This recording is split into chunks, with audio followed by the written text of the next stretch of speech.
Irena Josifovska spada u najtalentovanije mlade čeliste na svetu. Svoj raskošni talenat dokazala je brojnim nastupima u značajnijim dvoranama širom sveta, kao i na prestižnim svetskim takmičenjima. Rođena je 1996. godine u porodici muzičara. Osnovne akademske studije na Akademiji umetnosti u Novom Sadu završila je 2017. godine u klasi Marka Miletića sa prosekom 9,95. Trenutno pohađa master studije kod istog profesora. Osvojila je oko 50 najviših nagrada i priznanja na raznim takmičenjima, kao što su međunarodna takmičenja Dot Sauer u Nemačkoj, Heran u Češkoj Republici, međunarodno takmičenje u Licenu Austrija, Petar Konjović, Beogradski podijum mladih talenata, 4 puta bila je laureat i dobitnica specijalne nagrade međunarodnog žirija na republičkom takmičenju muzičkih i baletskih škola Srbije.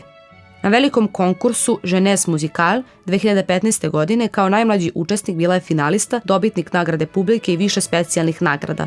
Godine 2017. u konkurenciji više stotina violončelista iz celog sveta plasirala se u polufinale najjačeg svetskog takmičenja za violončeliste do 30 godina Queen Elizabeth u Briselu, gde je bila najmlađi učesnik. Nastupala je uz pratnju eminentnih orkestara kao što su Vojvodinski simfonijski orkestar, Simfonijski orkestar RTS-a, orkestar Dušan Skovran, Simfonijski nacionalni orkestar Italije, Jenska filharmonija, Bofortski simfonijski orkestar, Virtemberška filharmonija iz Reutlingena, Kraljevski kamerni orkestar Valonije, Evropski omladinski CEI orkestar, Novosadski kamerni orkestar, Subotička filharmonija, Banjalučka filharmonija, Omladinski orkestar okruga Norfolk, Zrenjaninski kamerni orkestar.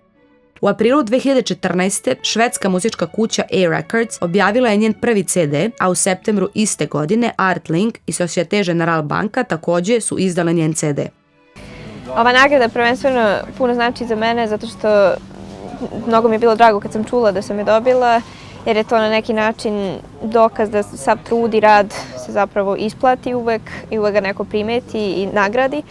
A sa druge strane, mnogo mi je značajna i novčano, zato što sam pozvana u oktobru na Paulo takmičenje u Helsinkiju. To je jedno od najvećih takmičenja za violončelo trenutno, do 30 godina. I tu smo na osnovu snimka odabrani samo 26 učesnika. I za to takmičenje, pošto je u velikim salama i veoma je bitno i žiri je najveći čelisti današnjice, jako bitno da čovjek ima dobar instrument, tako da će mi zapravo ova novčana nagrada koju sada dobijem značiti da iznajmim jedno violončelo na par meseci u toku pre takmičenja i da ga imam u toku takmičenja. Svoje kompozicije posvetili su je kompozitori Tibor Hartig, Dejan Despić, Svetozar Kovačević i Aleksandar Vujić.